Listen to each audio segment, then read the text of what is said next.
Mugwort has been used in traditional medicine for many years due to its digestive and calming properties.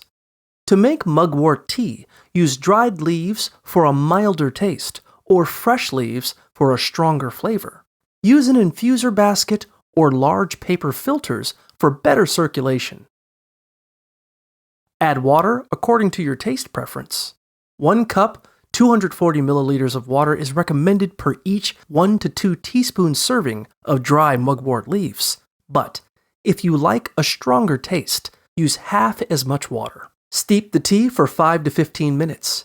Remove the infuser basket or filter and sweeten with honey if desired. Enjoy hot or chilled, and consider adding spices or mixing with milk.